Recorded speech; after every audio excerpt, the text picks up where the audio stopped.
Então, começou a gravar agora. Então, na aula de hoje, a gente vai estudar um pouco sobre integração. O que é integração? A integração é simplesmente o processo inverso da derivação. Vamos pensar o seguinte, a divisão, né, é o processo inverso da multiplicação, a subtração é o processo inverso da soma. Então, seguindo essa mesma linha de raciocínio, a integração é o processo inverso da derivação. Então, aqui a definição, né? Eu tenho uma função f, f maiúsculo, né? É chamada de primitiva da função f minúsculo, se a derivada da função f maiúsculo é igual à função f minúsculo, ok? Então, a gente tem primeiro a noção de primitiva, antes de falar de integral mesmo, né?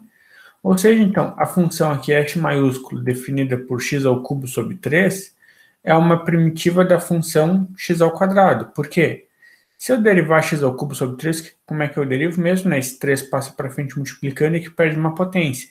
Então, vai ficar 3 vezes aqui, e tu vai cancelar com esse 3, então vai ficar 3 vezes 1/3, que vão se cancelar, e o cubo vai virar quadrado, né? Ou seja, vai sobrar só o x ao quadrado. Aqui ele escreveu, achei que ficou meio fora de ordem, né? Acho que tinha que escrever 3 vezes 1/3, não 1/3 vezes 3, mas... a ideia é a mesma, né? Acho que só ficou meio bagunçada a escrita aqui do livro. Ok? Então, essa é a ideia. A função f grande é uma primitiva da função f pequeno, se a derivada da f grande é igual a f pequeno, né? Então, aqui eu tenho duas funções, x ao cubo sobre 3 mais 4 e 1/3 vezes x ao cubo mais 3. Essas duas funções aqui também são derivadas, também são primitivas de x ao quadrado. Por quê? Essa aqui, se eu derivar aqui o x ao cubo sobre 3, a gente já viu que dá x ao quadrado, né? E se eu derivar o 4, dá 0. Ou seja, qualquer coisa que eu somasse aqui, não precisava ser 4, eu ia ter uma nova primitiva. E essa daqui ele só escreveu de uma maneira diferente, né? Porque se tu pegar esse 1/3 e distribuir, né, vai dar o mesmo x ao cubo sobre 3, e 1/3 vezes 3 vai dar 1. Então, isso aqui é como se fosse x ao cubo sobre 3 mais 1, né? Que eu tenho mais 4 e aqui eu tenho mais 1. Mas pode ser mais qualquer coisa. Podia ser mais 5, mais 7, mais 1 meio, mais raiz de 2, ou menos também, menos 3, menos 5, menos 7. Qualquer coisa que eu somar ou subtrair aqui, na hora que eu derivar, né, a constante vai sumir. E daí vai ficar só 1/3 de x ao cubo, que a derivada é x ao quadrado.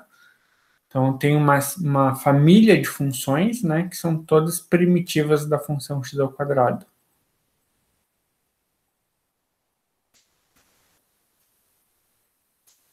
E aqui, então, era mais ou menos isso que eu estava tentando explicar para vocês, né? Se uma função f grande é uma primitiva da função f pequeno, então, se é uma constante qualquer, a função g de x, definida por f grande mais c, também é uma primitiva.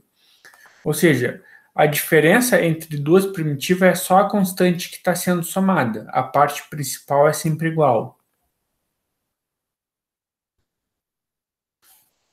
Aqui só um resultado que é mais teórico, assim, mais interessante, mas não tem tanta a aplicação prática, né? Aqui diz se a derivada de uma função se anula em todos os pontos, então a função é constante, ok? Isso vem direto da observação acima, né? Porque a derivada da constante é zero, ou seja, então a primitiva da constante de zero tem que ser uma constante. Aqui, ó, se f e g são funções primitivas de f, ou seja, então, se tanto a derivada de g quanto a derivada de f dão a função f pequeno, então vai existir uma constante c, tal que a subtração entre g e f é essa constante. Isso aqui é basicamente dizer que g é igual a f mais uma constante.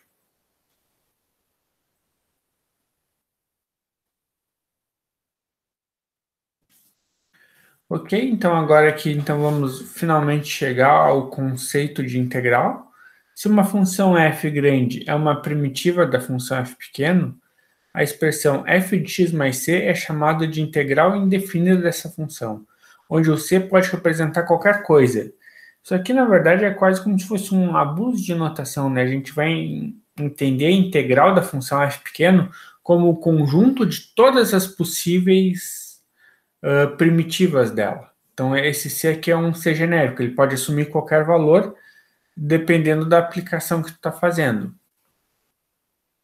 O símbolo de integral é um S alongado, né?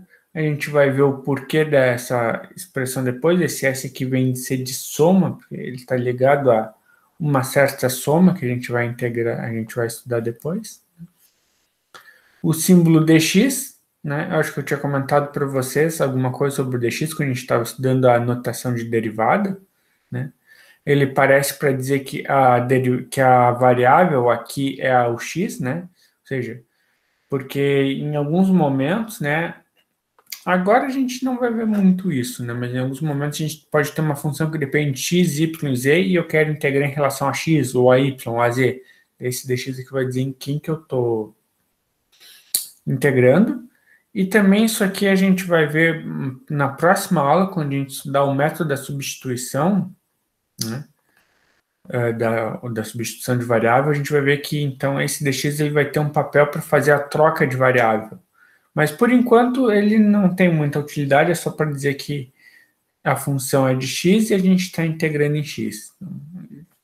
Fica ali, por enquanto, sem muita utilidade, mas ele vai ser útil depois. Então, aqui é a definição mesmo, né? Então, a integral de uma função f pequeno é igual à função f grande, se e somente se a derivada da função f grande é igual a f pequeno, né? Parecido com a definição que a gente vê para o logaritmo, né? Porque isso aqui tem a ver com definição de aplicação inversa. Então, essa daqui é a definição clássica que está dizendo que a integral é a aplicação inversa da derivada.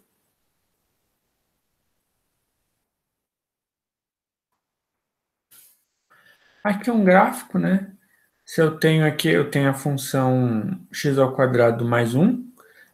Então, aqui eu tenho a família de todas as primitivas da função x ao quadrado mais 1, né? Digamos, é um comportamento só que como eu estou somando diversas constantes, ela passa em diversas alturas, mas o gráfico é o mesmo, a menos de estar transladado para cima ou para baixo. Aqui algumas propriedades, né, da integral. São propriedades parecidas com o que a gente tinha na derivada, né? Então, a gente sabia que a gente podia tirar a constante para fora na derivada, digamos, a derivada de 2x é igual a 2 vezes a derivada de x, ou a derivada de 2x ao quadrado é 2 vezes a derivada de x ao quadrado, né? Tirar a constante para fora. Vale a mesma coisa na integral, né? Então, a integral de 2x é igual a 2 vezes a integral de x. Seria um exemplo dessa propriedade aqui. Outra propriedade é que pode separar na soma, ou seja, a integral de x mais x ao quadrado é igual a integral de x mais a integral de x ao quadrado. A gente tem essas duas propriedades, que também é parecido com o que a gente tinha para a derivada, né? A derivada da soma era a soma das derivadas. Só que para a derivada a gente tinha uma fórmula para o produto e uma fórmula para a divisão, né? Não era direto, não era que a derivada do produto era o produto das derivadas, mas pelo menos tinha uma fórmula. Para a integral, a gente não tem uma fórmula para o produto, e muito menos para a divisão. Então, uma integral é bem mais problemática do que a derivada.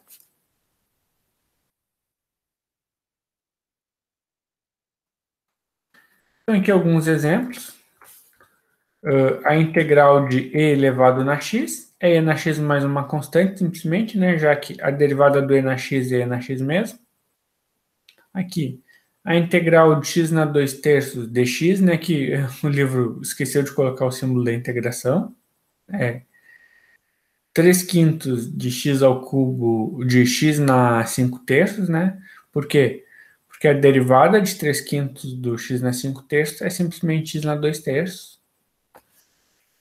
Então, aqui a derivada de 1 sobre raiz de t, aqui o dt, é 2 raiz de t, por quê? Porque se eu derivo isso daqui, eu vou ter 1 sobre raiz de t.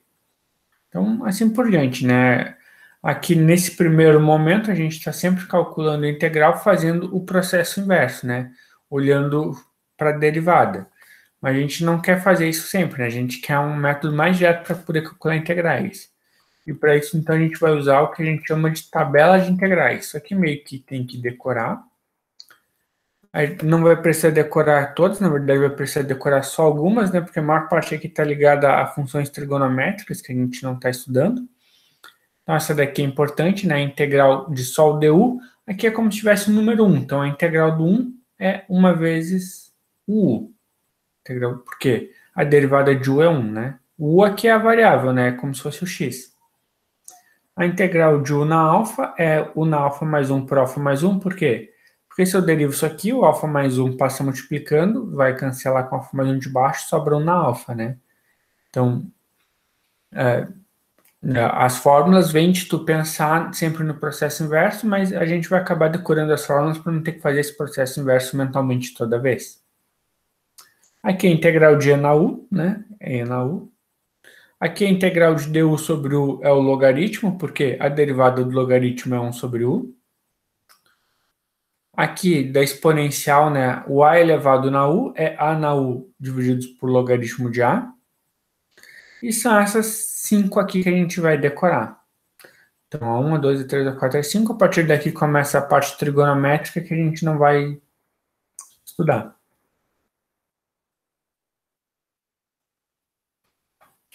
Então, alguns exemplos, né? Alguns exemplos simples.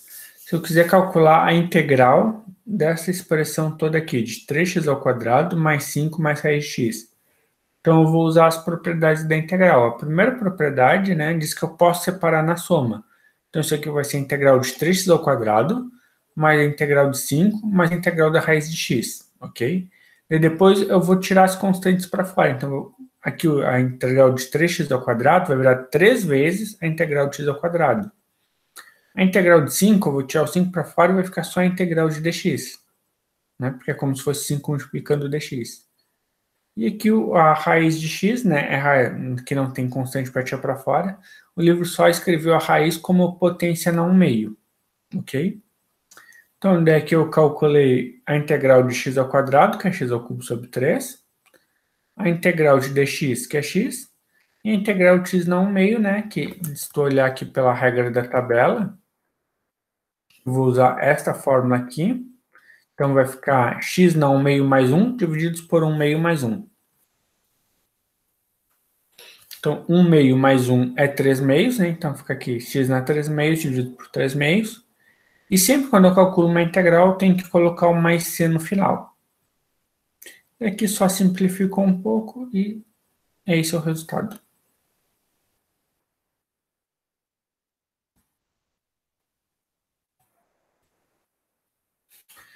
Outro exemplo, né? X na quarta mais 3x na menos 1 meio mais 4, tudo dividido por raiz cúbica de x. Eu disse para vocês que não tem uma fórmula para calcular a integral do quociente, né, da divisão. Mas é que eu não preciso fazer essa divisão, né? Eu posso separar as coisas. Então foi o que o livro fez, é que ele, em vez de considerar a divisão, ele colocou a raiz cúbica de x embaixo de cada um dos termos da soma, né? Então, essa divisão por raiz cúbica de x é a mesma coisa que x na 1/3, né? Então, vai ficar 4 menos 1/3 aqui na potência. 4 menos 1/3 dá 11/3, né? Aqui vai ficar menos 1 meio menos 1/3, então vai dar menos 5/6. E aqui é como se fosse x na 0, né? Então vai ficar 0 menos 1/3, que dá menos 1/3. E agora em cada um desse aqui eu vou aplicar aquela mesma fórmula do x na alfa. Ok? Eu vou fazer as contas e vou simplificar para chegar na resposta final.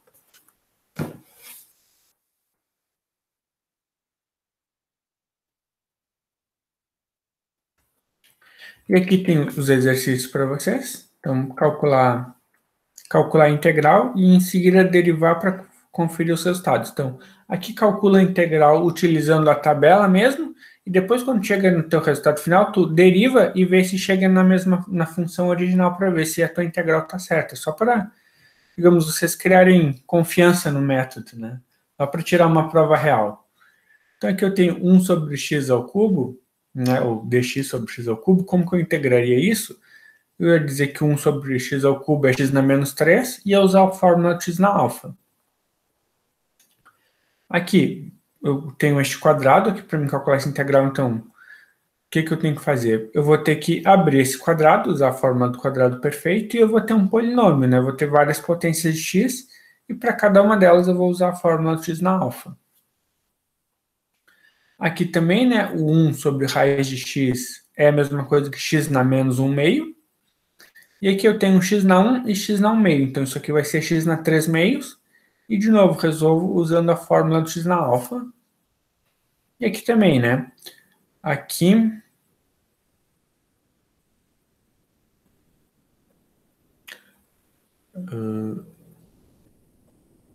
dá para usar usando x na alfa? Não, essa daqui acho que é diferente, né? Essa daqui ia ter que usar uma outra fórmula. Essa daqui ia ter que usar, deixa eu mostrar para vocês aqui.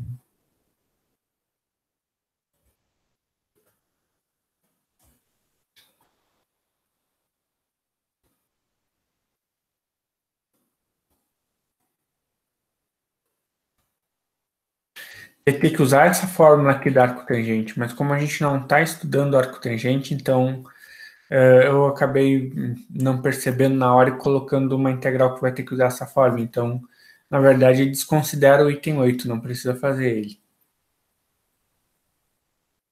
Já esse daqui não precisa fazer. Esse aqui ia ter que usar aquela fórmula ali que usa a trigonometria.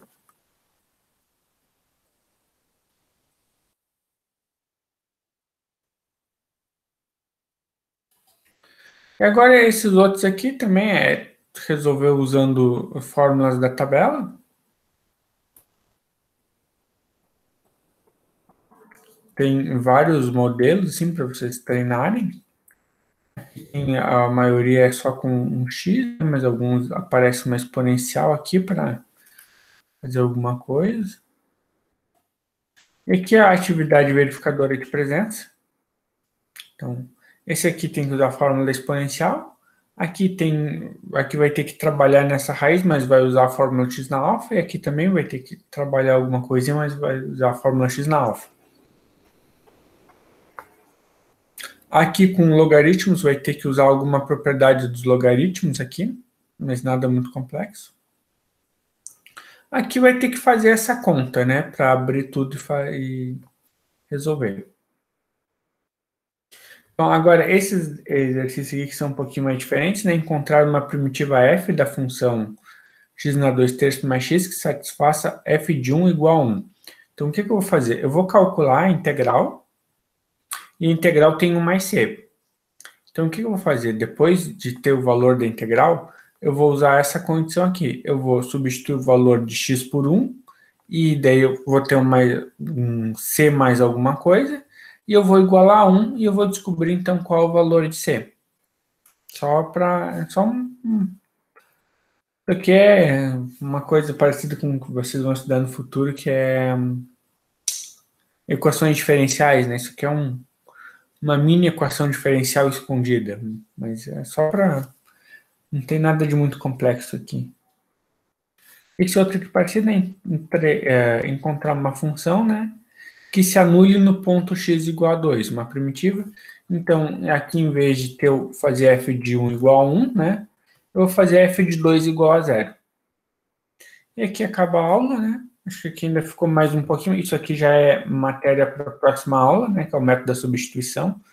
Eu comentei com vocês, né, que daí...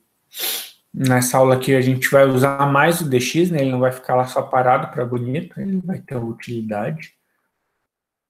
Isso aqui já é coisa para a próxima aula. Já está postada a próxima aula, né? Todas as aulas já estão postadas, então se alguém quiser já ir conferindo, pode ir já se adiantando, mas a princípio para a aula de hoje era isso.